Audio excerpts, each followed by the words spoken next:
Oh my God, there was a voice when I did that. I'm not used to that. Yeah, it's new. Hello, we're recording. This is Ed Gallo. I'm joined by Sriram Raleigh. Say hello to the people. Hey everyone. Hey, this is the Fight States MMA podcast. I'm glad to be back this week. I was on vacation last week, and I was thinking about skipping out in this week too because I got sick right when I got back from vacation. But I'm good enough. I'm good enough. So, yeah. Hello. I did not get to do the aftermath podcast of UFC 264, which I'm sure was a bunch of fun, and the commentaries for UFC 264, which was a bunch of fun. So, anything to share from those experiences with Tuman? Yeah, I mean, as fun as you'd expect watching Conor McGregor, you know, I mean, we said pretty much everything that there is to say, but Conor McGregor's Yeah. leg dying on him. But the thing that you should gloat about is Gilbert Burns and Stephen Thompson, which you nailed pretty much to a T. That's right. Before I gloat about that, if you want more reflections on Conor McGregor, a Patreon exclusive podcast just came out with Tuman, um, Trayvon, and was it Hacks? Hacks, I think. And Yeah. Hacks. Oh, that's such a squad. Packed. So you can go listen to that on our Patreon page. Only $3, get access to all of our exclusive content, which there is a crazy amount of, but that's just keeps getting better. Keeps getting better. It's a crazy deal. We're gonna bump that price up someday, but yeah, you should check that out if you want to hear more about Conor. I got nothing left to say about Conor. I think it's been said. He's had enough discussion. But yeah, Ilya Topuria killed Ryan Hall like we said he would. It was just as embarrassing as we thought it might be. And now I'm okay with Ryan Hall winning fights. Now that I feel like the meta has been adjusted. Everyone's like, okay, I get it now. His We were being ceiling's pretty silly. clear. They were being silly. Now they see they were being silly. And Ryan Hall, I think, knows he was being silly a little bit. But you know what? Toporia's, we were saying he's the best prospect in the featherweight division, probably maybe the best prospect in the UFC. So it's not like anyone could have done that to Ryan Hall, but they could have beat him in less impressive ways. Uh, so maybe that'll happen next. And maybe Hall, I don't know. I don't know what he's going to do, but I don't need to talk about that. But yeah, Gilbert Burns versus Stephen Thompson. Very smartly pointed out that Stephen Thompson, not so good of a cage wrestler. And despite his ring craft being pretty good, it's not like you can't just like get him near the cage and then hold him. And people are talking about like taking him down with leg attacks and stuff like that. But if you can chain wrestle, if you can put some attacks together, you can at least rack up some control time against the cage, which isn't really winning. But if he's not hitting you, it's better. So Burns had a really smart pressure striking strategy. Kept his cool, was very composed, didn't sell out on anything, didn't go crazy, except for the end of round one. That was a little rough. That was embarrassing, but overall, he did pretty much the game plan I thought he would. Shot near the fence, drove him a little bit on his shots. Just did what I thought he could do, and just honestly, the main part of that read was just having watched Burns a decent amount, knowing that he's pretty good at extending wrestling sequences, and Thompson's most recent fight against Jeff Neal, he got grappled against the cage a lot. So I'm like, okay, he can do that. Obviously, I thought that in between those moments, it would be dangerous if Burns was striking aggressively. He'd get countered a lot, but he was actually very smart. So I underestimated Burns' chances on the feet, and I think I correctly estimated his chances and everything else. And everyone else picked Wonder Boy. So there you go. I'm a genius. So there's my gloating. Those are the only three fights I cared about there. But do I have anything else? No, let's just talk about. I don't think there was anything else on that card. Talk about other stuff. But yeah, today's podcast is really just going to focus on this upcoming UFC event, Sandhagen versus Dillashaw, and the past UFC event, Islam Makhachev versus Thiago Moises, which those two headliners next to each other is really funny. Yeah, got like the number one contender and the returning former champion, and you have Islam Makhachev versus a guy who was definitely unranked, and then they gave him a ranking, so it would be main event worthy. Very silly, but Sriram, we did commentary together on Makhachev and Moises, so I know how you feel, but tell me how you feel. Yeah, I mean, first of all, go pay us to watch the commentary, obviously. Right. But yeah, watching it, it was pretty much a regulation fight for Islam Makhachev. Pressured him a bit more than I thought he would, but it's a lot more like, Thiago Moises does not have ring craft whatsoever. It's been like one of his bigger flaws throughout his UFC career. He got cage wrestled by Dariush, I believe. He got pressured super easily by Michael Johnson, of all people. And like Johnson, he's fine at pressuring if he wants to, but Moises made him pressure, and he got hit in the body a bunch. So yeah, Makhachev just sort of walked him down, played with his hands, shot when Moises bid on things. The wrestling was actually relatively interesting. I mean, Makhachev doing his normal stuff, Moises getting a takedown, which Ed called like seconds before it happened, which was very nice. But yeah, I mean, I think Makhachev is, well, we're going to get into the rankings soon enough. But that was a win that's, at least it's nominally meaningful. It's not like a complete pushover, but, at lightweight, who is when you're getting into like top 20, 30-ish. So, fair enough. Solid performance, the kind of thing that Islam Makhachev was bound to do. Yeah. I felt like the performance was a tiny bit of a departure from Makachev's normal style. Like normally he's even more conservative than that. So people were knocking him for not being aggressive enough, not like ground and pounding enough, not like passing enough, not being like a ferocious enough. And like that was actually one of his more aggressive performances in recent memory. He actually like channeled Khabib a little bit. Like his first takedown was a lift on a single against the cage, which is classic Khabib, obviously. But he even went beyond, where Khabib usually just gets like a little lift and then trips out the foot, like with not. He really With only needs to Poirier get a you bunch, like, yeah. if you're watching the video version of this, he only really needs your foot to be up. He doesn't need you to be off the ground to take out the base. But he fully carried Thiago Moises, which I thought was funny. But yeah, he did a lot of stack passing and ground and pound from stack and fought more like Khabib, honestly, than he normally does. His pressure is a lot more. People say smash with Khabib a lot, but in jiu-jitsu, smash is usually tight pressure. Not giving them the space to Like breathe. standing over them, yeah. Yeah, with Khabib, he gives them space. He stands over them. He ground and pounds to make them, continue to move. So it's more like drowning under volume and the barrage versus actually like smothering someone, which is more what Makhachev does. And I like both, honestly. Like I know, hitting people is obviously more entertaining and passing actively is more entertaining and being active in general is more entertaining. But I don't dislike watching Makhachev wrestle and grapple. Obviously, I'm a wrestling and grappling guy, so it's up my alley. And I enjoy doing the commentary. You should definitely check out all of our cool observations from that. But yeah, he bothers me so much on his feet. Like he's very conservative, too conservative, I would say, to the point where Thiago Moises like wrestled fairly competitively with him for a while. Like it was one of the better efforts we've seen, like besides Sarukian, essentially, to wrestle with him. He actually did a decent job. And Moises's thing is being an all-rounder. I thought it was so interesting, because you don't hear as much about a guy normally as you do when they're a main eventer, right? So like Yeah. pre-fight, like you're getting all this new information about Thiago Moises, which I appreciated. It's like I like to learn more. You're hearing like what's the word out of American Top Team? What are these the coaches? What do they say about him? What do the training partners say about him? Like, oh, he's a phenom. Like he's like this guy who learns super quickly. He's only 26. He's got all these skills. I was like, oh man, like I thought he was old for some reason. Like he's been a pro for 9 years, and I watched him like fight Robert Watley for the LFA title or Legacy title or RFA title, whatever it was at the time. I can't keep track of all these Mark Cuban organizations, but I watched him a while ago, and I was like remembered him being decently experienced at that point too. And now it's like a while later, and he's had a handful of UFC fights. So I thought he was older. They're still billing him as like this young phenom type, and like he's basically been about this good for a few years now. So I Yeah, don't really he's see him as like this rapidly developing guy, right? yeah, he's getting to like young veteran territory where like Mm-hmm. you're getting a bunch of really high level fights, or at least, guys who can do one thing at a really high level. He's fought now top five, I guess, Islam Makhachev. He's fought top three, Beneil Dariush. He's fought Bobby Green, another guy of that mold. Yeah. Michael Johnson, who used to be good, but yeah, he's solid, and you can really see him being solid. But all the like phenom talk, it's something that you generally expect from camps. That's like not always true. Yeah. And here, I mean, I could genuinely see him giving a lot of fighters trouble in terms of like getting their game going if they're like real specialists or whatever. But it's not something where I see him winning high level fights super often. Yeah. It's an important distinction, like having skills versus having a game.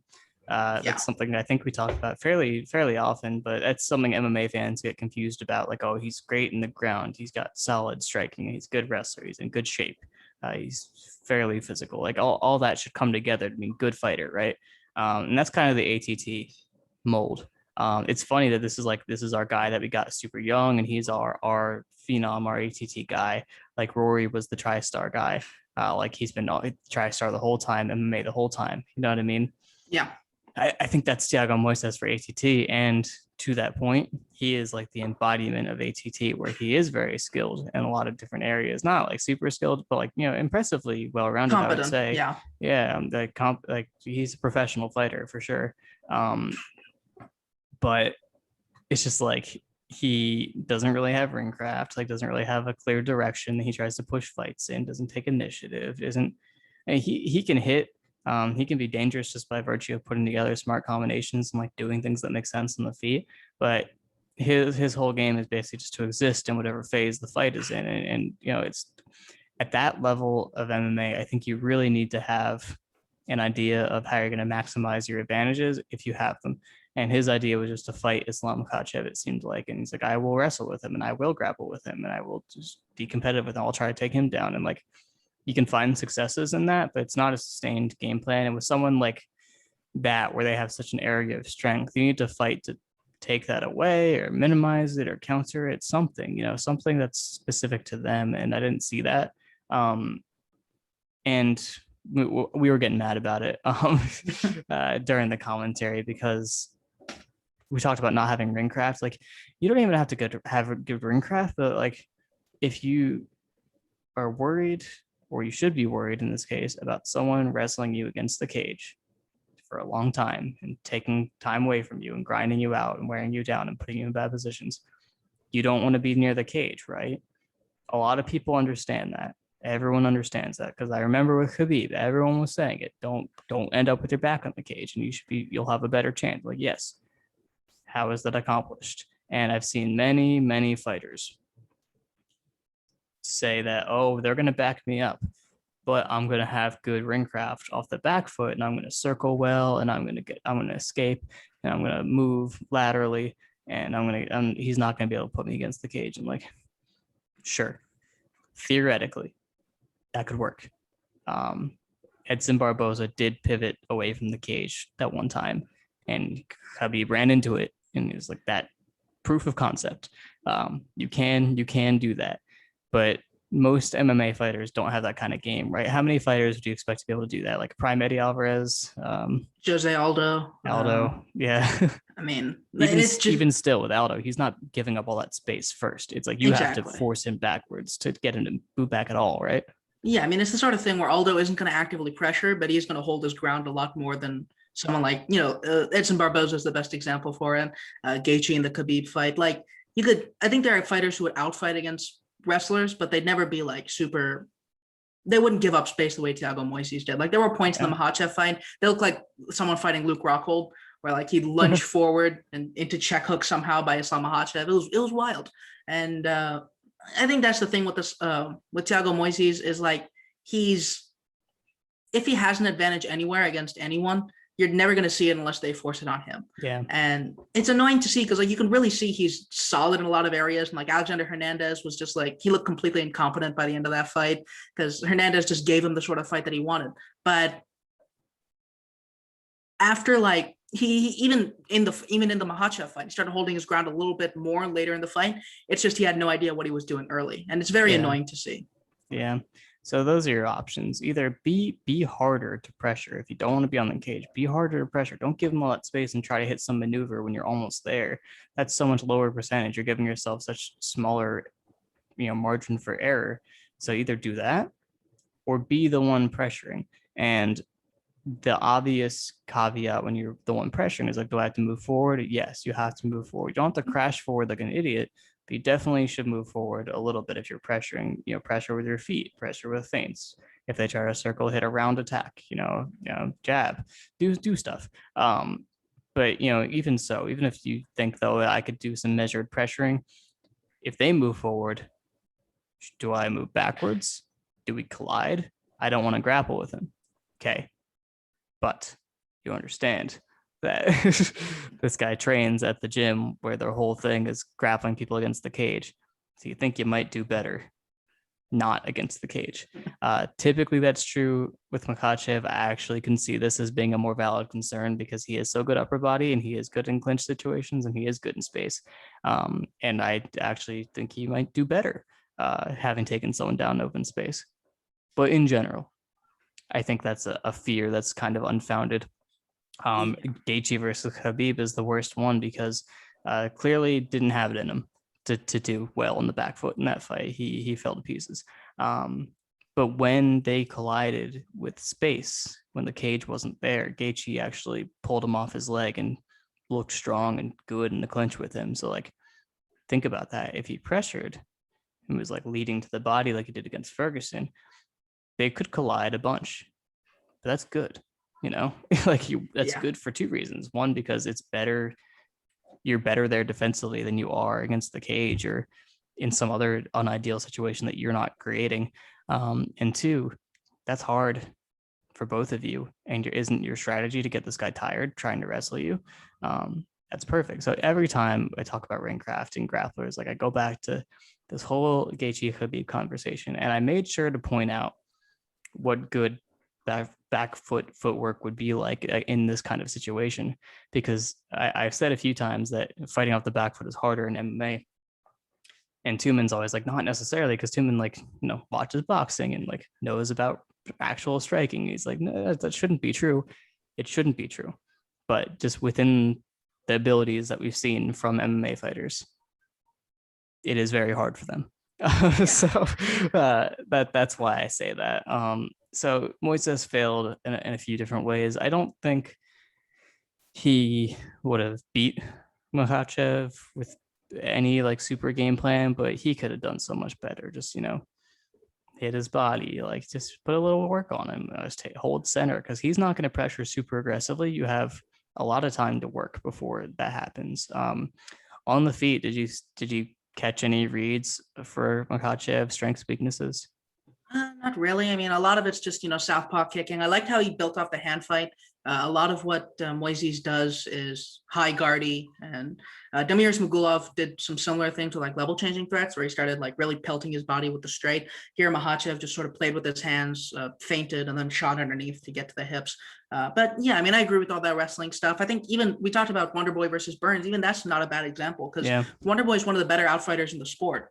For all we bag on him and on a bunch of different contexts, he's genuinely very good at that sort of thing. He can get guys stepping in one direction and escape out the other. He's very, very aware of where he's in the cage, in both the big cage and the small, and that's fairly rare. But Gilbert Burns was able to just shove him physically back to the fence. And even when Wonderboy had like solid takedown defense, he was like limp legging out. Gilbert just hung on him. He like got to his back and he started like just tripping him against the fence. Like a lot of things can go wrong when you leave yourself close to the fence as an outfighter. And as good as Wonderboy is, even he couldn't get away from that. And Thiago Moises, he's not even an outfighter. He just doesn't care. It's just now something that goes through his mind. So I think pretty much all of us expected Moises to run into this specific problem watching all of his previous fights, but it was still jarring to see. Makhachev, for his part, looked about like himself, which, I mean, is that a claim to a top 5 spot? Do you tell me? Probably not, but I guess it begs the question, what do the rankings represent? Are they who are the best 5 fighters in the division? Are the standings based on results against each other in the field? Typically, from what I've seen, I don't study the rankings, but just, from what I've seen over the years, I've been watching MMA for 11 years now. And from what I've seen, typically it is results based. It's how does everyone stack up against each other based on their semi-recent wins and losses, last 5-6 fights, let's say. Usually that's how it's done. Pretty often there is some clear shenanigans with the UFC manipulating the rankings. Now, if anyone wants to interject and say, oh, but the rankings are made up by an independent panel, there's an article, there might be multiple articles about how those independent rankers are influenced by the UFC to make certain. So it's not independent. Independent is a lie. The UFC influences the rankings very directly, and there's basically no system of accountability, like to make them do what their rankers are saying, because they publish the results. The UFC publishes the results, so they can put whatever they want wherever they want, and they do very often. Like, do you think everyone voted to have Chimaev be like top 10 or whatever it was? Like, wasn't he was higher than that, wasn't he? How high was Chimaev that one time? Well, Chimaev was fighting up to number 3. I think he was like number 15 at one point, which is also kind of crazy because he was like his one he beat welterweight Reese one was McKee Bryce and McKee. John Phillips. Yeah.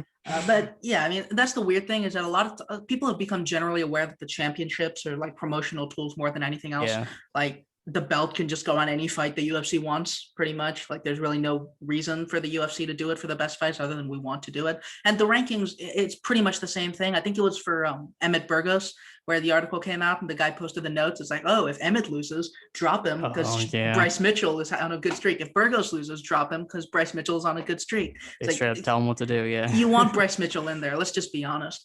But yeah, that's the weird thing is you can even see with this fight, Thiago Moises, as soon as the fight was announced, got to like number 14. And you're like, okay, like Alexander Hernandez, he's a fine win. He's like a decent athlete and he hits hard and whatever.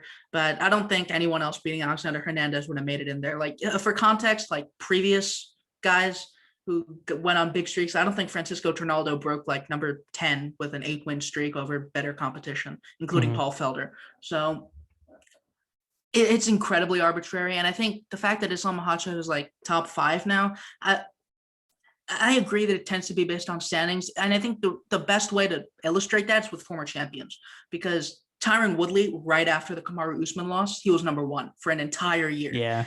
And if you consider that a contendership queue, that would mean that Tyron Woodley was the next guy in line for Kamaru Usman for that year, which that doesn't make any, like, even if you consider it like someone lower is going to get it, if that guy pulls out, how many spots would you have to go for Tyron Woodley to be the guy to get the call? You have to go like 10, 15, 20, because no one cares about Kamaru Usman versus Tyron Woodley too, other than those of us who really dislike Tyron Woodley. So yeah, it's very clearly a standings thing. And in that sense, like, something like Gregor Gillespie versus CDF was probably a better win. RDA versus Felder, probably a better win. I mean, I can see the caveat to that being Felder on week's notice, but even that, like, I would consider it a better win, especially with RDA's previous lightweight wins. So it's weird, and I understand why they're doing it, but it doesn't make it less weird. Yeah. So digging into the actual justifications of, Makhachev's ranking. So take a look at his win streak. So people will say, was Arman Tsarukyan ever ranked? I think he's ranked now. Okay. So Arman Tsarukyan, for example, his wins of note in his current streak, first of all, he didn't have any when Makhachev beat him. So that's not how that works. Like he didn't get the, it's like, it's not because Tsarukyan is good. It's supposed to be that Tsarukyan had a place in the standings, then he used that as a boost. He had no place in the standings, so that's not how it's supposed to work. It's supposed to be anyway. But even if you just think he's good and you're like, look at his current form now, that's how much he's worth. How much he's worth is OAM, who is no longer in the UFC. That was his 3rd loss in a row. However, 2 of those were Burns and Tsarukyan, but the other one was Hernandez. So okay. So this guy, no, OAM's actually pretty good. I like him. Yeah. So that's a pretty solid win. And then Matt Frivola is a recent win, which no. And then Davi Hamosh, and that's also a win that Islam Makhachev has. And you're like, okay, like Davi Hamosh, that's like a good win, right? Like, is it? Is it? Yeah. Davi Hamosh has beat only bad fighters, and Austin Hubbard, who I don't want to call bad. I don't mind him. But if you follow if you go down the rabbit hole of like, why is this guy considered good? Oh, he beat people who were bad. And like, it says there's no fighters of significance in any of this loop. All of these fighters that go through Makhachev for his streak aren't really fighters that would speak relevantly at all to the people who are in the rankings. Like, it's supposed to work that you have your top 15 and maybe like the lower 5 are the people that are streaking right now that you think are climbing above all the other unranked people. That makes sense. I'm not opposed to Makhachev being ranked. I think he should be ranked. I think Yeah. 9 might have been a little high, but I think that was fine before. But then he didn't fight anyone above or near him, and we already discussed that Moises was only in the rankings for this fight. They put him in there specifically because he was in this fight. He wasn't anywhere near the rankings. He had just lost a round to Michael Johnson. He was on a win streak, but it was not a good one. And he had lost Demiris Magulov before that, and Demiris Magulov hasn't lost since that happened. In fact, he's won since that happened. So why isn't Demiris Magulov ranked? Like, he should be above him, right? So it was obviously artificial. So you have Moises, you have Davi Halmos, you have Sarukian, you have Drew Dober, who I think was briefly ranked. Yeah, he was. Yeah. I think that's probably Islam's best win in a classical sense at this point. Mhm. It's just like, if you go into like, okay, a lot of people don't do this, but if you go into like how easy of an opponent Drew Dober was supposed to be for Islam Makhachev, unfortunately it's very easy because Drew Dober has been fairly Not a grappleable. Yeah. So I mean, that's a consideration. But I mean, I think most people would consider that more of like a tiebreaker than anything. Like Drew Dober, that's a solid win for lightweight. He's like top 20 to top 15, I'd say. Gave Brad Riddell a solid fight. Yeah. Knocked out Nasrat, gave Dariush a tough fight. So like, that's a good win. And I'd say that's his best win, but I'm still not sure that remotely justifies a top 5 ranking. No, it's tough. No, it's tough. It justifies a top 15 ranking. If you look at Islam's streak and the people he beat, I totally am on board with him being near the top 10. Like, 100%. I think his ranking was fine, but beating Thiago Moises means absolutely nothing more than his current streak already meant. That's not a better opponent than anyone he's already beat. In fact, it's probably a worse opponent than people he's already beat. That's not the best win on his streak. So you might want to bring up examples of like Peter Yan fighting Uriah Faber before his title shot, when Rivera was really his number 1 contender win. So that's the difference. It's like there was a fight that still justified a high spot in the rankings, and like Faber wasn't the actual fight. This isn't like that. It's like there still was never that big jump into the higher ranked people. So in terms of the standings and like beating people to like how it normally works, no, that him being ranked number 5 now doesn't make any sense. How do you feel about his ranking relative to just like goodness with everyone else in the rankings? Because that's a better argument, right? Yeah, it definitely is. I think the lightweight rankings are generally kind of screwed up, like even in that sense. But yeah, I mean, I think Islam Makhachev is even tough for some guys above him. Like Dustin Poirier is the obvious one, where you could easily see Poirier just kind of screwing up several times and giving up rounds. But it's also the sort of thing where I can see him losing to guys ranked below. We'll talk about Mateusz Gamrot later. That's an interesting fight. Someone like Demiris Magulov, that's another interesting fight.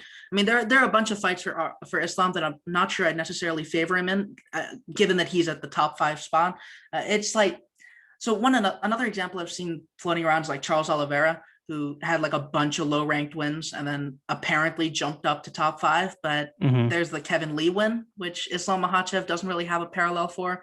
I mean, when Kevin Lee versus Islam Makhachev was in the talks, I thought Kevin Lee could have done fairly well in that fight. Might have gassed out late, but it's still a fight that's worth watching, I think, and significantly better than all of Islam's opponents so far. Like, it isn't particularly close in my opinion. So yeah, I mean, I think by goodness, he's definitely top 10. Top 5, it's still somewhat questionable. Pretty much everyone above him, I think, would give him a good deal of trouble in at least one area. Chandler's tricky for him. Dariush probably tricky for him. Oliveira seems tricky for him. I mean, it's Poirier and Gaethje who you could really be like, these guys are super wrestlable. But even there are some obstacles that he'd have to cross.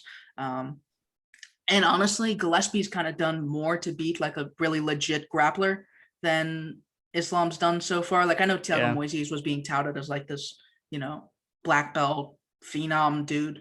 He was a solid black belt, I think. Like, he grappled with some good grapplers. He didn't get tapped out by Beneil Dariush, for instance. But CDF is a lot better at dealing with wrestlers than Thiago Moises. So yeah, I think By goodness, it's less egregious than by resume, but it's still kind of egregious. Yeah, it's weird just because he hasn't fought any of them. So how do you really know until he's fought anyone that's stylistically challenging? And it's funny, but one with Charles Oliveira, like he did fight a lot of the top, basically all of the top guys. He didn't beat them, but he did fight them all. So he at least knew where he stood, and then he went on a big win streak. And you say, okay, back to the top guys. Let's see what you got. Makes more sense. But yeah, with Makhachev, it's like I think my the reason I have an issue with it is because it's obviously manipulative. And his matchmaking is like it used to be reasonable. That's the thing. It's like he was actually not getting easy stylistic matchups in the beginning of his career. Like Adriano Martins is actually a very tough second fight. Like that guy has a good resume and was very skilled and dangerous in a lot of different areas. Like no one really knows who that is. But that's actually a very difficult fight, and he got knocked out, obviously. But that's okay. Actually, that's fine. I'm not going to use that against him. Yeah. And then Chris Wade, I mean, not good, but it's another wrestler. It's another wrestler and grappler. So you're giving him people that could challenge him stylistically and match him in the area that he's good. Nick Lentz is a wrestler and grappler. Gleison Tebow is a wrestler and grappler. Cajun Johnson, that was weird that he went from those guys to Cajun Johnson, I'll be honest. And then Sarukian, I don't think they knew they were doing that to him. Yeah. I think that was an accident. Sriram was a debut. I mean, and Cajun Johnson, like he should have beaten Hustam Habilov.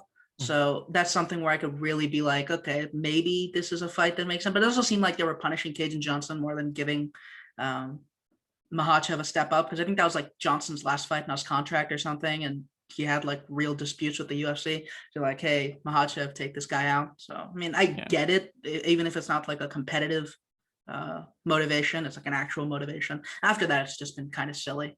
Yeah. So it's his entire UFC resume is grapplers that he is better than, and Drew Dober, who is not at all a grappler.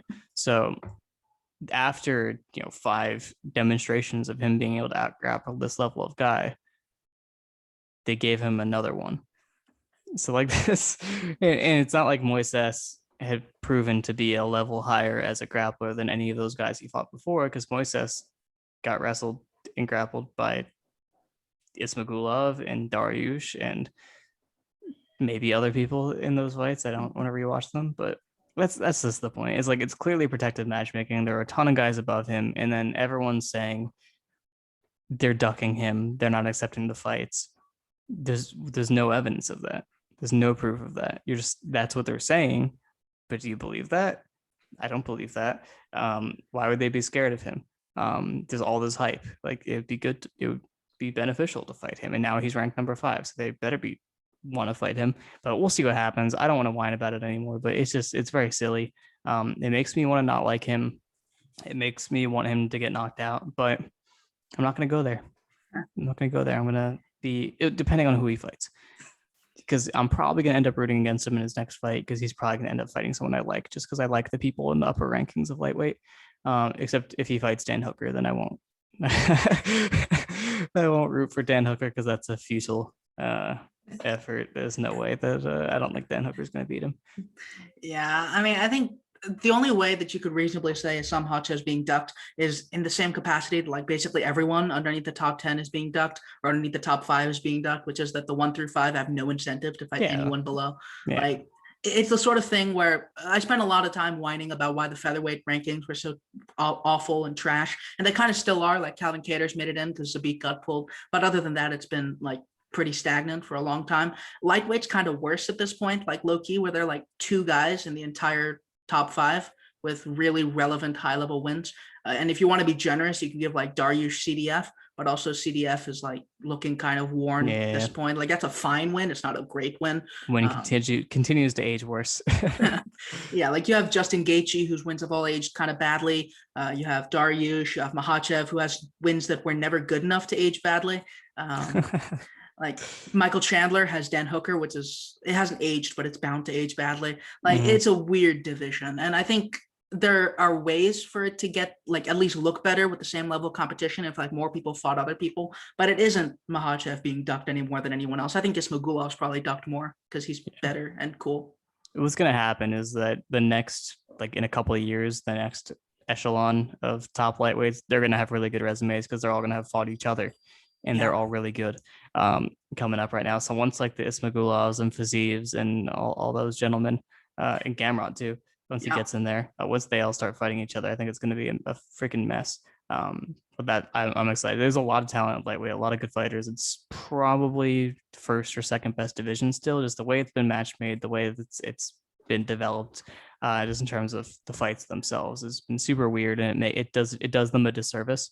But yeah, I'm glad to have Makhachev in the mix because I like the division becoming more grapply, and just more interesting in general. But it is frustrating.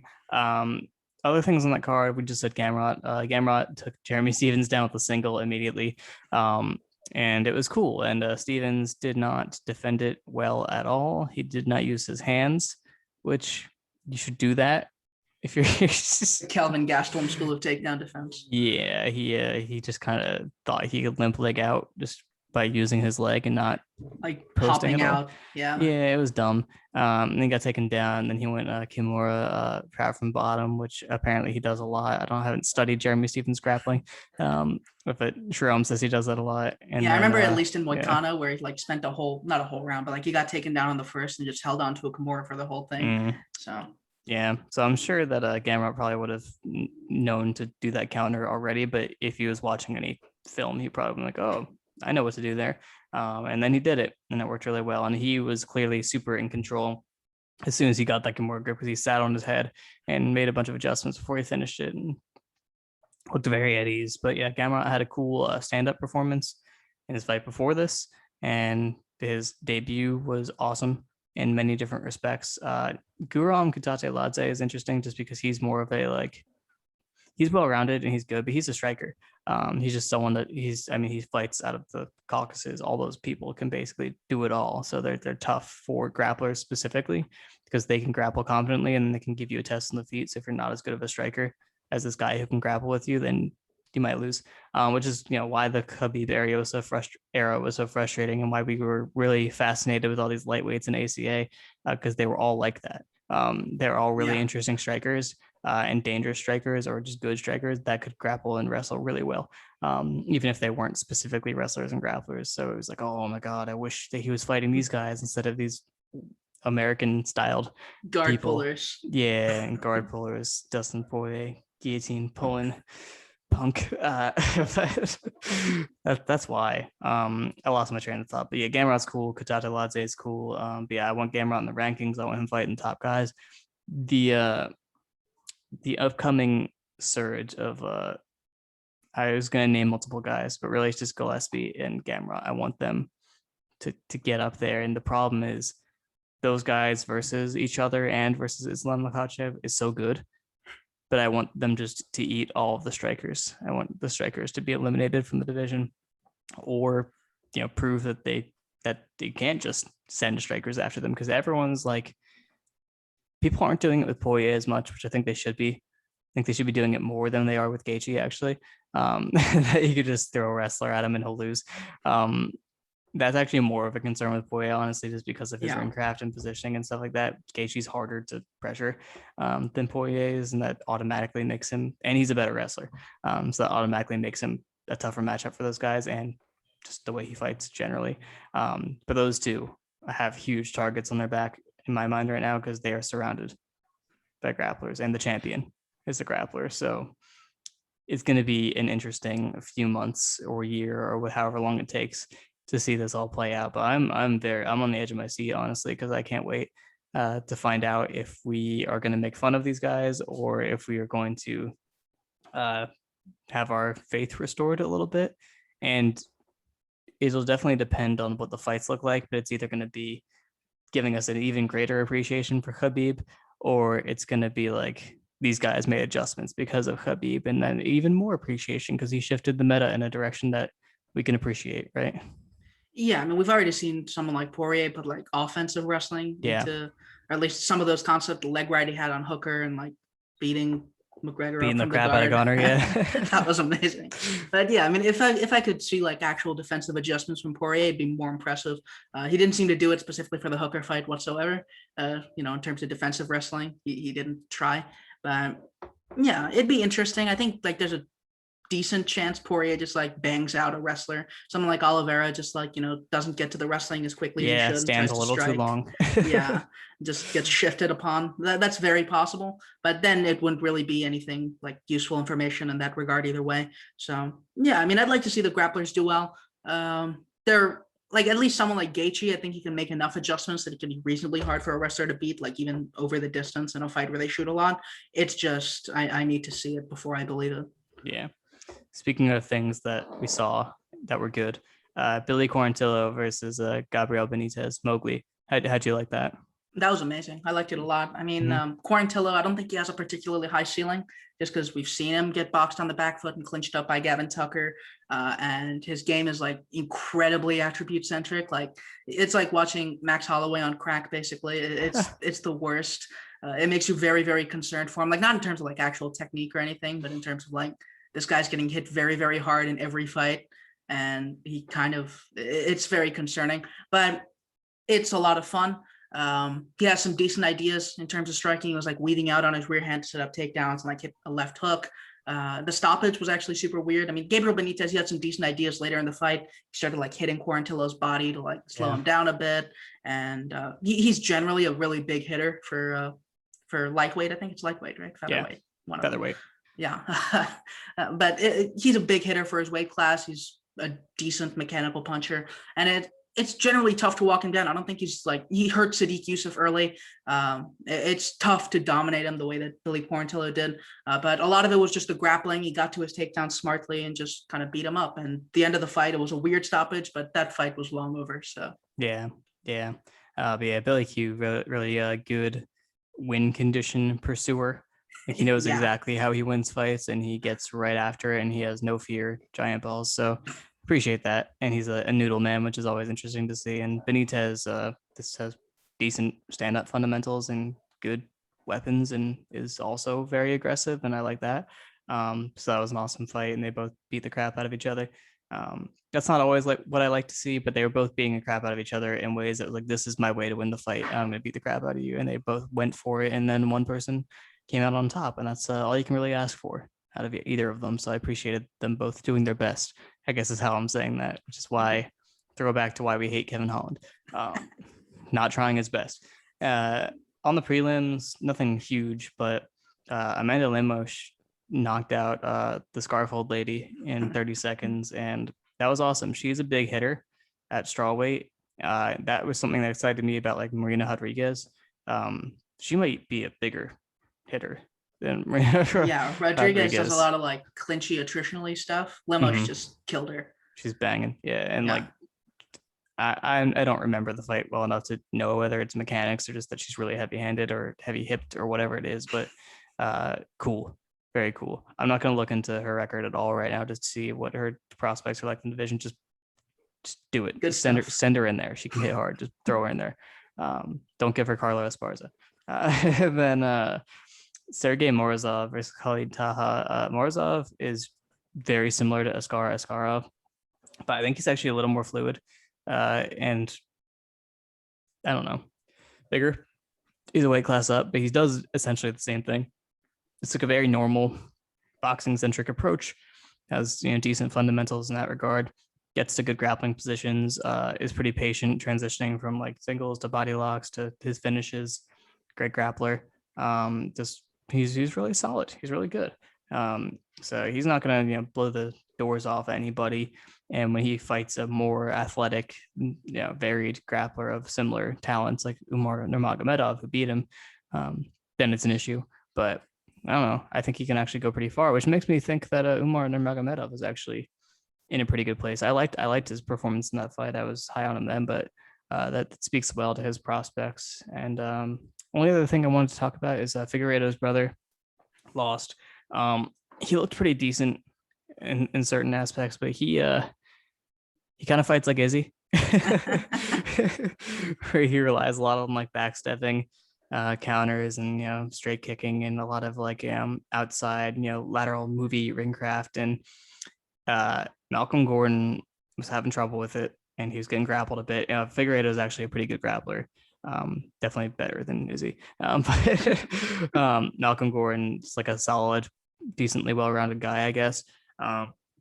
I think he's run into some decent competition, if I recall correctly. Yeah, it's been Amir Albazi and Sumaderji. The big issue with Malcolm Gordon has generally been like fragility. He has like a lot of people that I've talked to said he has one of the worst chins in the sport, which is unfortunate because like he seems okay. Yeah, he's not bad at skills. Yeah. He's got the skills, and he seems like in good shape, like an athlete. But yeah, he just did normal stuff just to Figueiredo. Like he was doubling up on his punches, just like doing things to exploit the way that Figueiredo was defending, and he just made the most of his opportunities. And I think Figueiredo did something stupid and ended up on his back, threw a flying knee too close, or he pulled guard essentially, and Gordon took it from him. So I was like, all right, good for you, man.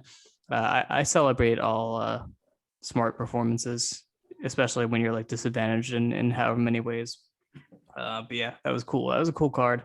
Miesha Tate also came back. I thought she looked essentially the same as she does, but physically she looked different. She looked more lean, but women's bantamweight is really uninteresting. So that doesn't excite me that she's back at all. But good for her, I guess.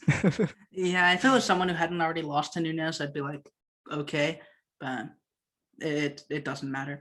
But yeah, I think that's enough on that card. There's really wasn't as much to say as we've actually said because we're very entertaining people. But the next card's actually a lot more fun. Cory Sandhagen versus TJ Dillashaw. Let's start with that one. That one's a great fight. I think there are a lot of reasons to think that it might depend on the wrestling dynamics. So what do you see there, Ed? Yeah, that was my first instinct when this fight got announced, when it was even discussed. Assessing Sandhagen's flaws, I would say a pretty clear one would be his wrestling defense. Now, he's not a void. He's not a void when it comes to wrestling defense. People are kind of exaggerating. Coast to coast Tim's like, can Cory Sandhagen stop a freaking takedown? Like, you shut up. You don't know what you're talking about. Like, you don't get to say that. You're approaching a good point, but you don't know enough to make that a good point. So you stop that. Tim, our mortal enemy, who proudly announced his prediction that someone from the earth would be the next UFC champion. Good job. But yeah, it's like people exaggerate. Honestly, Sandhagen's issue is more so that he doesn't want to defend in normal ways. He doesn't want to fight grips and like slap a whizzer on and pull. Like, honestly, takedown defense can be pretty tedious. It can be annoying, and it's a pain in the ass, and you don't want to do it the things that you need to do sometimes. Like, everyone wants to be Aldo, right? And the people that know what Aldo does want to be Aldo, where they just post and limp leg out and super easy. I'm out of here. You can only try to single me, and I know how to get out of singles really fast. That's the dream, right? Or you shoot a double on me and I sprawl in space and my hips are back and I push off on you and I'm back on my feet. That's what people in MMA gyms train. Everyone's like, I'm working on my takedown defense, and it's the other person shooting a double on them from space and they sprawl and then they start over. I'm like, that will almost never happen. That is a very unrealistic scenario if you're fighting anyone decent, but I do see people do that sometimes in fights, so I guess it's valid. But yeah, anyway, takedown defense is annoying, and Cory Sandhagen likes to do cool stuff. So he wants to Granby, and he wants to pass legs, and he wants to reverse you, and he wants to hit sweeps and counters and all sorts of jazz like that. And that could work if you're really good at that stuff, but he's not good enough at that stuff for it to work against certain people. Sterling, that's not really what happened. Aljo actually just did something cool. Yeah, he cage wrestled him, and he was punching this underhook really far across while pulling the wrist on the other side. That was neat. That was neato. He was pulling the wrist and punching him over, so he was basically gonna be on his back because he was pushing him over that way and pulling him so his back would be down. And then Sandhagen said nope, and he bailed on it, and he went to rear standing to actually try to fight the hands and break off in a normal way because he didn't want to be flat in his back. Fair enough. It was part of a symptom of a larger problem that he likes to default to turning his back and trying to do something like fighting the hands or Granby or whatever. There are a lot of people in MMA now that are good from rear standing, either taking the back or returning or putting a ride on you. There are more and more of them, so you should not get used to doing that. The champion Peter Yan is not forgiving in that position. Against Aljamain Sterling, we saw that. So he has some habits in terms of takedown defense that are not conducive to fighting like really good wrestlers. A Sun Tzu is somebody who I think is a good wrestler, but not in a controlling manner. Yeah. He's a good grappler, and he's got good takedowns, but I don't think he's necessarily a good mat wrestler. Yeah, there were a lot of positions. Like I remember in the Sandhagen fight specifically, there was the same like weird standing thing where he got there off like a double entry, for instance, and he just like kind of pulled him back, and Sandhagen just sat down on him, which is like it looked suspect. I don't know enough about wrestling to say what part of it was suspect, but it looked very suspect to me. But like Sandhagen held his own in the scrambles, which is fine. The scrambles in that fight were wild, by the way. They were all very, very good, which like it substantiates that Sandhagen can do this to like fighters who A, aren't amazing grapplers, and B, aren't like, like don't have kind of physical limits the way Sun Tzu tends to, especially with like when you're super lanky and you can just like have a post wherever you want. It's hard to grapple you. But yeah, Aljamain Sterling kind of showed that there's a clear process in the way that you can beat Sandhagen, like as a wrestler, especially with the way that he tends to concede the ring craft a little bit more than you'd like. Guys who put Sandhagen on the back foot, guys like Lineker, Sterling immediately, even in the Edgar fight, like he pushed himself to the fence twice in 30 seconds, which it isn't something that you really want to see against a really good wrestler, especially like even against someone like Edgar, who wasn't that great of a wrestler anymore. It's something where you could give them time to hang on to you. And when your instinct is to like do weird high risk things, it's not the best way to deal with things. But against TJ Dillashaw, I'm not sure the ring craft thing is going to be quite as relevant, just because most of the takedowns we've seen with TJ are like these really slick open space things, like the takedowns he hit on Lineker, and like he had some nice back takes against like a Sun Tzu and that other guy. He rear naked choked somebody. Was it Easton? Von Lee. Did he head kick Easton? I remember he fought Easton. He just beat up Easton in a lot of ways. he took him down a bunch too. Yeah. So I mean, TJ, I don't think he's as much of a cage wrestler as those guys, but it's an interesting concern when TJ is going to get like perhaps these clean takedown entries and just put him on his back, and Sandhagen is going to need to like create the momentum for them more so than just like being given a scramble. Interesting points. I definitely wanted to talk about TJ's wrestling as an idea overall. I made a video highlighting all of TJ's wrestling in The Ultimate Fighter and the UFC. And my conclusion is that he can wrestle pretty much everywhere. He is a very good MMA wrestler. He can basically do every single thing that I ask for fighters to be able to do. He can do all of them. He can set up cage wrestling situations. He can chain wrestle on the cage. He can ride on the cage. He just so often goes to put boots in, which is what you would say in wrestling, putting hooks in, like taking them back in a traditional way.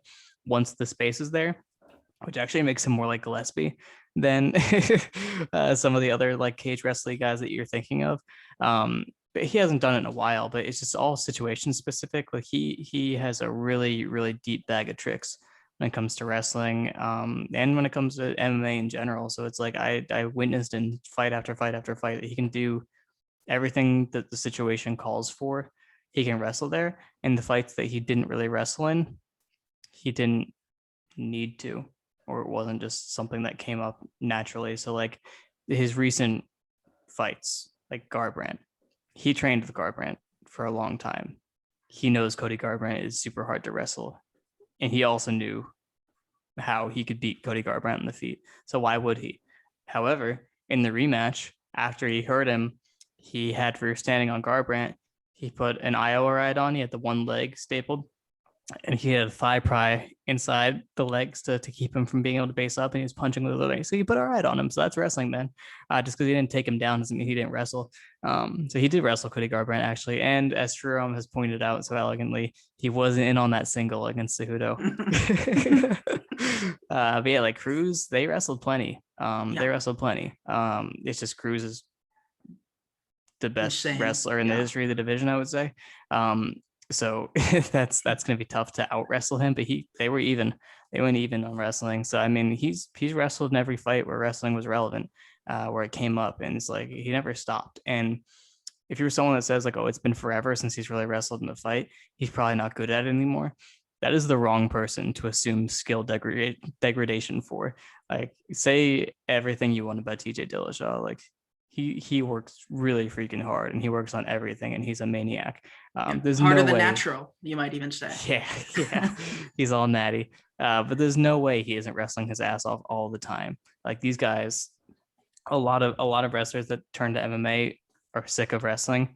Once they realize they can strike and it's easier, they're like, I just want to do this, and then they stop wrestling. That does happen. Team Alpha Male is not the place where that happens. And if you came from Team Alpha Male after all those years, you're not going to stop doing it. And everywhere he went to train subsequently was a really wrestling heavy gym. So of course he's still wrestling. And of course he's still good at it. And I don't think he's failed to retain any of the skills he showed in all those fights. I think he can still wrestle against the cage and chain wrestle, and he can hit reactive shots, and he can set up the cool takedown he did on Lineker. Like, I think people remember the Lineker fight. They're like, okay, that's TJ's takedown style. That's the only fight he did that in. It's the only time he's done that. It's like, that's a guy that's going to plant his feet and be in front of me. So if I hit this entry, he's going to swing on me and I can level change. So that's a reactive shot essentially. So reactive shots are good against certain fighters. Cage wrestling is good against other fighters. Like, there's whatever the situation calls for, right? So if you're thinking about TJ hitting some sort of outside attack, and then you remember that Cory Sandhagen just flying kneed someone's face off, you're like, well, yeah, he's going to get his face kneed off. And that is definitely possible. But I think he 100% has it in him to put a wrestling performance on Cory Sandhagen. He's definitely in his wheelhouse. And Cory Sandhagen having the scrambling style that is very folk style. This is a college wrestler, who trains probably with college wrestlers still. He knows how to deal with leg passing. He knows how to deal with you grand beating. Like it's different. It's different than a Brazilian. It's like, so I think Cory Sandhagen's takedown defense is being underrated in a way. And I think TJ's wrestling is being underrated simultaneously. So I think it might actually end up being a cool competitive fight, but if it doesn't, it's probably not because TJ blanketed him. It's probably because Sandhagen landed on his chin and hurt him and then killed him. Because I feel like Cory Sandhagen's a really bad person to be hurt against. Yeah, I think a lot of the ways in which fighters tend to look a bit worse physically off like big layoffs, it's bad against Cory Sandhagen. Like, if your tank's not as good, Cory Sandhagen's the kind to take advantage. If you're not as durable, Sandhagen is the kind to, like, he's never going to die. He cuts an insane amount of weight and somehow he's just like insanely durable. And that's one thing, right? TJ Dillashaw, his chin gets underrated a whole lot, but he pretty much marched through most of what Barao gave him. Sun Tzu tends to back guys off with big counters. He did not back off TJ Dillashaw. Garbrandt is a massive puncher, and he landed on Dillashaw, but he didn't put Dillashaw out or anything. Yeah. Dillashaw was like right there in the second round doing the same kind of things. So Dillashaw historically is pretty durable. He's historically just, it's a weird spot to bring this up, but he's hilariously conditioned. But the best never rest, as they say, and you do what you have to do, I guess. But yeah, it's the sort of thing where if TJ is physically a little bit worse than he used to be, he might need to lean on the wrestling a bit more. And that's something that I'd like to see from him just moving forward. Peter Yan looks insanely hard to wrestle. I don't think he really has a shot there, but I don't really know if he has a shot in the striking either. So no. maybe that's a better idea. And if TJ leans on the wrestling a bit more, it might be something where he can like hold off the attacks to someone like Aljamain Sterling. So yeah. It'd be a very smart late career adaptation, especially in a fight where in the striking, it kind of feels like one of those fights where the guy who does more wins. I don't really think either guy is the sort to limit the other guy's offense, which tends to be the way in which you think of beating TJ Dillashaw, Cory Sandhagen, right? It's, counter them and hit them very hard when they come in, so their feints are less convincing and they're less willing to step in hard. Both guys, neither one's a particularly comfortable counterpuncher. Neither one is like the sort to move around and draw guys into counters. They're more draw your reactions out and hit you very hard. And pretty much most of the defense that they have even is more a function of getting smart offensive reads. Sandhagen fairly vulnerable in the pocket. We saw that against John Lineker. But even when he fought someone like Marlon Moraes, it was draw out the things that he does and deal with them specifically. And with TJ Dillashaw, it's draw out the stuff that Renan Barão, Rafael Assunção does, and either deal with them specifically or eat them and just keep punching him because you're crazy and have a stupid chin and the other guy can't take it. So it feels like a fight where it's going to be really, really reliant on volume, which I guess it's kind of a reductive read, but I've made it in like an okay way, I think. I agree. But if that's the case, I think TJ Dillashaw will be very, very well served to wrestle, to at least break the pace a little bit, keep Sandhagen from pressuring. Because, I mean, Sandhagen, and I'd say Assunção was probably the performance where he looked really good and faced a reasonable amount of resistance, either Assunção or Lineker. And when it comes to wrestling, it's probably Assunção. And when it comes to doing the things that he really wants to do, it's probably Assunção, because Assunção just kind of backed off and tried to walk him into counters. And Sandhagen pressured from long range, and he dealt with the wrestling in the way that he usually does, which tended to be like 3-minute scrambles. But if that's the game that Sandhagen wants to play, I think TJ Dillashaw will be very, very well served to wrestle, because Sandhagen's going to be there trying to pressure him and put volume on him. And I'm not really like, it's a weird fight on the feet. It feels like kind of more of a mirror match than it deserves, just because both guys are like super volume machines with like similar processes, but it's very different in weird ways too. Yeah, their strike selection is not similar. Yeah, but the concepts that drive their striking are almost identical. Which is pretty cool, actually. I predict a lot of awkward situations where they both switch stances at the same time, or like, they both roll out to the same direction or do something similar at the same time. That'll probably be pretty funny. They both drop shift and headbutt. Yeah, it's like TJ, he does do a lot of like moving through space with his jab.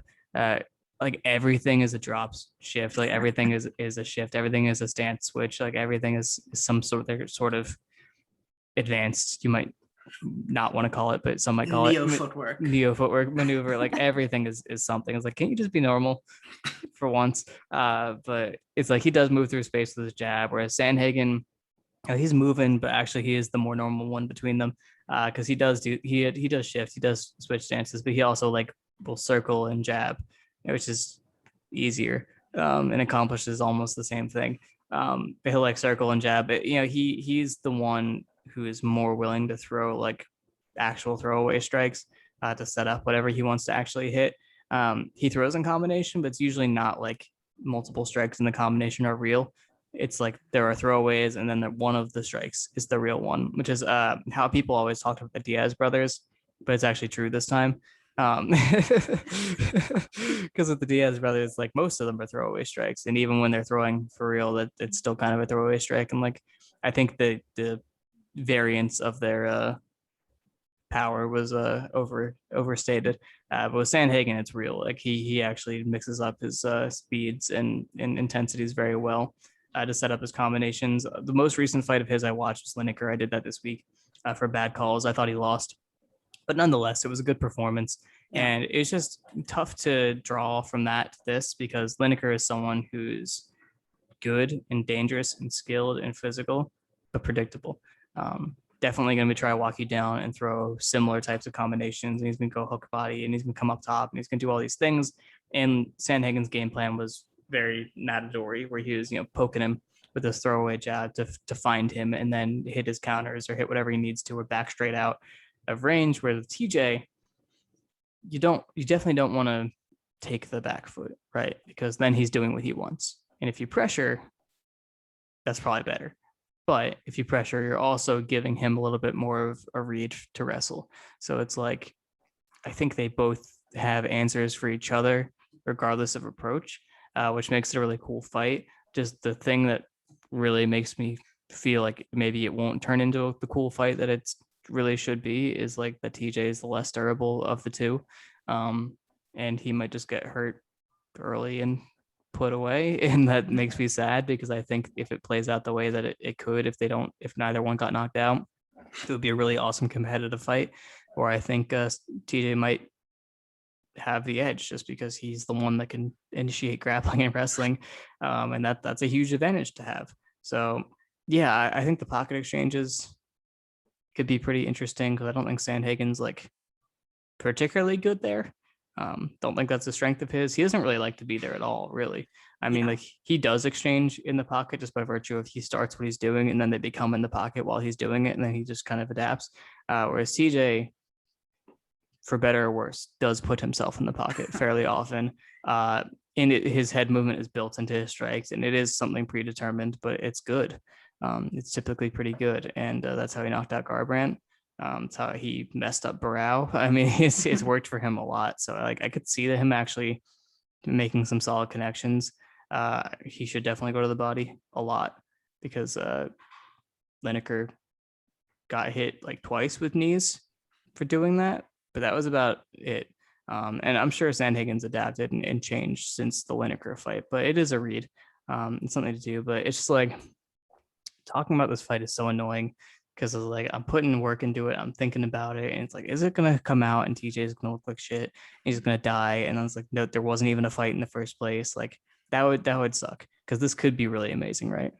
Yeah, I agree. I think I agree with what you said about the pocket exchanges. I think Sandhagen is kind of more like if he's able to draw out a reaction and like he knows exactly what's going on, he'll duck into the pocket and do some work. Or if his opponent's really hurt, he'll duck into the pocket and do some work. But it's a lot more transitional, right? Like you see in the for instance, like the Arnett fight where you saw him like crash in with like a big left hook to the body, immediately collapse to the clinch and escape. That was some nice stuff. And it's not like the sort of thing where TJ where like he takes really intentional angles in the pocket, like he's swinging from there and trying to really drown his opponent. It's a lot more ephemeral, if you want to put it that way. Nice. Yeah, I'm good with the words, much less good with the brain. But yeah, you can see like in fights such as Garbrandt, I think Sandhagen would be like a little bit less equipped to deal with him in the pocket, like specifically. I think Sandhagen would beat him, but it would be more like feinting him from the outside, kicking him a lot, drawing out his reaction with the jab, and just not being in the pocket. Where with Dillashaw, he stepped into the pocket, but took an angle and ended up, I think, right hooking him, which is really nice. So yeah, I think like extended exchanges are probably TJ's game just based on comfort, but on the outside, I think it's fairly close. It's just that I kind of trust Sandhagen a bit more physically at this point. Mm-hmm. I think I'd confidently take prime TJ here because I know where his cardio would be at and I know where his chin normally would be at. But I don't know. I've made a habit of picking against fighters on long layoffs. It hasn't gone super well. Like Ortega KZ went kind of poorly because I picked KZ, even though I was like Ortega should win. And it's kind of the same situation. But it seems like a reliable thing, right? When a guy's off for 2 years, even if he's working really hard, there's just no way to know how age has hit him. And TJ's 35 now. It's tough for a bantamweight that's really old. The only guy I've really seen do super well above that age is Rafael Assunção, and he did not have a very volumey style. It was the opposite from the beginning of his career. It was the opposite. So if TJ is going to like change completely, it's something, but it depends a lot on A, where he is physically, and B, what he's been doing in camp. And it feels like it's going to take a lot of assumptions. I guess I have to go with Sandhagen, but I really want TJ to pull it off. Yeah. Here's an assumption. So the X factor, the thing that is taking me from being really on the fence about this to a slight TJ lean. I'm not going to make a confident prediction on this fight for the reasons that we talked about. I think hedging is appropriate in this case. Yeah. I'm not going to make any sort of confident pick, and I'm not going to gloat if TJ wins because I'm picking TJ. I'm not going to gloat if he wins. I promise. But I will say that I said he could wrestle him. But if anyone that like sees that TJ is a wrestler, like, oh yeah, and they're like, oh, Sandhagen got wrestled. Okay, so it's not that genius. It's a little bit because I know the details. So I'm better than you. But I agree. It's okay. But here's the thing that makes me think that actually he could make it a smarter fight for himself. TJ could the kicking matchup. So Lineker kicked Sandhagen for free. A decent amount. He had actually a lot of success kicking when he did it. Obviously, Sandhagen's a good kicker, a very good kicker, but his defense isn't all that. And who's good at countering kicks? TJ Dillashaw. So I think the kicking matchup could actually really help him out because now he doesn't have to create all these pocket exchanges to score, which is kind of what he needed to do. All these like creative entries and pocket exchanges to like, if you're thinking about like the Cruz fighter, for example, that's so dangerous. Against someone you really don't want to get hit hard by because you're a late career now. You can't afford that. So typically late career fighters who did rely a lot on like volume or athleticism, they become counterpunchers. That's probably not what TJ is going to do. I don't think that's a little bit too far of a leap from where he started. But leaning more on his wrestling, and I think limiting exchanges is the theme. Limiting exchanges perhaps by scoring more on the outside as a kicker, encouraging a kicking matchup, and maybe getting to his wrestling based on that. Getting into sort of like a low kick battle and punch through a low kick and hit a takedown off that. Get it to Cruz. Has done it a couple times. It's in his arsenal. So I don't know. I think that could actually make it a lot more doable for him, just lowering the percent chance that he's going to end up in some sort of messy exchange that he gets shoveled across the chin. And but yeah, that could be something. So I'm going to pick TJ. I have a few reasons why I think he could do well. The reasons why he could not do well are less, but they're big. Yeah, it's the staring sort you of, in the face. Yeah, it's the sort of thing where if you pick TJ and it ends up being wrong, it like even if it was a close fight, you might feel like you had egg on your face for like him getting knocked out in a round. I never had egg on my face. I hedged too well. Yeah, that's true. I mean, everyone should hedge for this kind of like, it feels like we've talked about it for a long time. We still haven't gotten past like Sandhagen might get wrestled and this is going to be high volume. Like it's really tough to tell the dynamic of this one. Yeah. But yeah, I mean, the kicking matchup's interesting. I think it's because like a lot of guys with like that sort of loose footwork where they're like really switchy, you don't expect them to deal super well with kicks because they're not in a good position a lot of the time to like turn their knee out to check or like step through it with counters. And a lot of it's very movie. A lot of lateral movement means that they're going to be walking into kicks. But against perhaps the best kicker in the division at one time, Marlon Moraes, Sandhagen had a good idea on dealing with the kicks. Like when Moraes tried to like counter kick, he was feinting it out and stepping back. I don't think he ever like really countered it. And when he got hit hard by a kick, he got hit hard by a kick. But I don't know. Like it feels like that was more a Moraes specific adaptation. Like I don't know if he's expecting TJ to fight the same way. And like I don't know. It's a weird fight. Like Moraes just kind of gave him the sort of general dynamic he wanted. And at that point, the specific tool you're using, it doesn't matter quite as much, if that makes sense. Well, now I'm visualizing Sandhagen countering him in a manner of ways. So thanks for that. But I'm going to stand by what I said. Yeah, I think it's definitely fair. I'm no coward, but that's definitely a good point. So this matchup has a lot to talk about, and maybe none of it will end up mattering, which is fun. The rest of this card has a few like matchups worth talking about. They're not amazing, but I have interest in several of them. Not the co-main event, but before that, Raulian Paiva up at bantamweight is fighting Kyler Phillips, who just beat Song Yadong. Is that who he beat? Yeah. So how you feeling? I know you like Raulian Paiva because he's a southpaw guy. I think he's orthodox actually, but he's a double attack guy, orthodox double attack. Yeah. He did it to Zhalga Shumagulov, who's a southpaw and very small. But Raulian Paiva was lots of fun. He was down at flyweight, where I think it's probably better for him in terms of like competitiveness. It just he can't make the weight, so obviously. But yeah, huge flyweight, very jabby, very right-handy, fun combination punching in the pocket. He really beat up Kai Kara-France. Like that fight, the fact that Paiva lost it is awful, just one of the worst decisions I've seen in a long time. But yeah, he's lots of fun. Against Zhumagulov, he did a lot of fun kicking work too, where he was like able to draw out Zhumagulov's blitzes with like feinting the kick and then kicking him for real. But he's not all that defensively, and I feel like the range edge is going to matter a lot. Like there were a lot of points against Kai Kara-France where he was just walking in with his face up and got like hit with a big overhand. I don't really rate Kyler Phillips as much as a lot of people do. I think he's like fine, but his striking isn't amazing. I didn't know people even know who that was. Oh yeah, like there are a lot of people. I barely know who he is. He's a good wrestler. He does like the sort of shifty entries he does on the striking, kind of hides his wrestling really well. Okay. But pretty much all the things he does are like these huge shifts from distance or like a jab that's not really all that great. Song Yadong was right hand countering him over the top. Like the only reason I even watched Kyler Phillips was because he was supposed to fight Rafael Assunção on this card. So I'm like, how worried should I be? And I mean, I should be pretty worried because he's a good athlete. He hits reasonably hard. He drives a good pace. I mean, he gassed out a little bit against Song Yadong, but you know, it's like at the very end of the fight. So like fair enough. Assunção's tank is probably worse. But he did get right hand counterpunched a lot, which gives me a little bit of hope in that matchup. Against Paiva, I'm not sure. Like, it's a weird fight. I don't know if we've really seen Paiva deal with a consistent wrestling threat. Rogerio Bontorin is like a really dedicated control wrestler, and I think he got him down, but there was like a wild scramble where he got his face cut off. Yeah. So, Yeah, it's a weird fight. I think Paiva might be the better striker, like technically. It's just that with a guy who covers a lot of distance on what he's doing and can hit hard and is bigger than anyone you faced recently, I don't know if he has the margin to actually win. Yeah. The rest of the main card is terrible. But the prelims have some stuff. Yeah. Punahele Soriano, who like 6 times I have been like, is this the guy who was like a banger? And then he actually ended up being a pretty decent wrestler.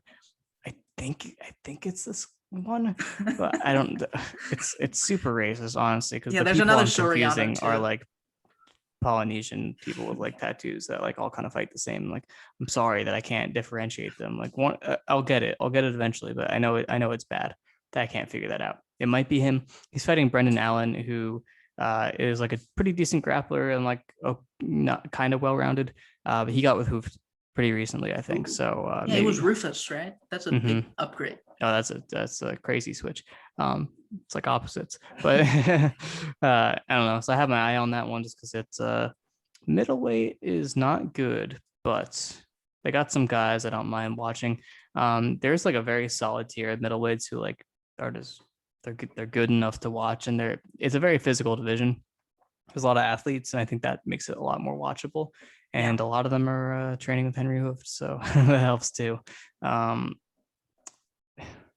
This isn't really an interesting fight, but I'm kind of intrigued. Ian Heinisch also at Hooft, which I think is brilliant for him because he is kind of a formless ball of potential. And he's fighting Nasruddin Imavov. So Imavov is French, fighting out of France. I think he's Dagestani. I'm not sure. He's not a wrestler, grappler at all. He's a striker. But I think he was counterpunching Phil Hawes, and then in between counterpunching him, he was getting held on the fence. It was this crazy, hectic thing to see if he could find enough time off the fence to hurt him. And he was hurting him every time he got off the fence. It was the most annoying fight to watch ever. But Ian Heinisch, obviously a big wrestler. With Hooft, he's going to get some decent fundamentals and use his attributes better than he has been. So I'm thinking that he's going to win that fight, but it'd be kind of cool if he got countered and knocked out because our friend Caucasus Warrior Dagestani propaganda, he likes Imavov because he lives in France and he's from Dagestan. So I like when my friends are happy. And yeah, I respect that.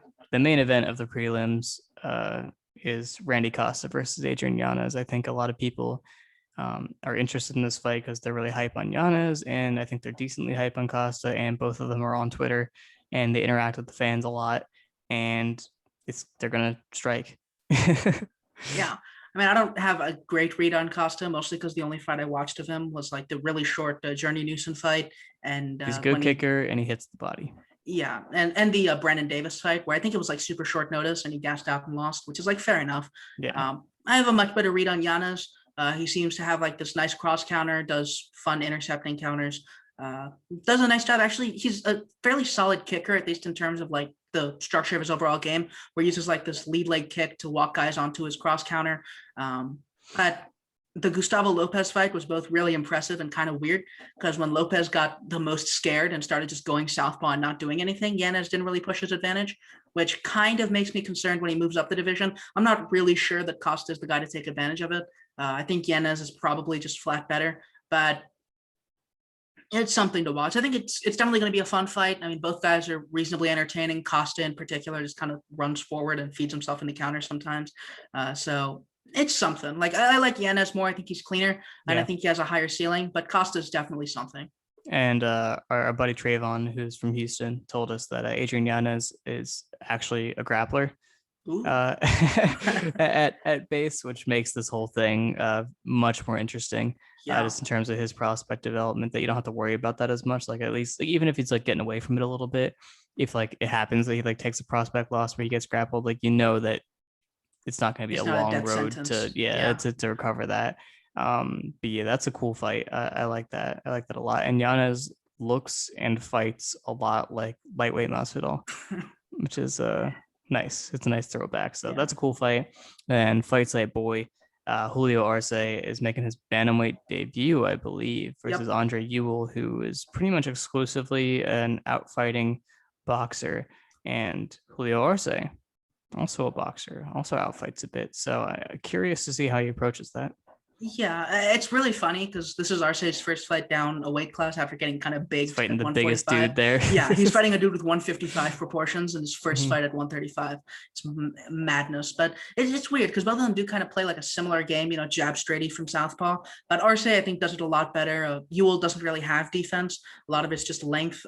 Erwin Rivera was able to shift in and do a lot of damage.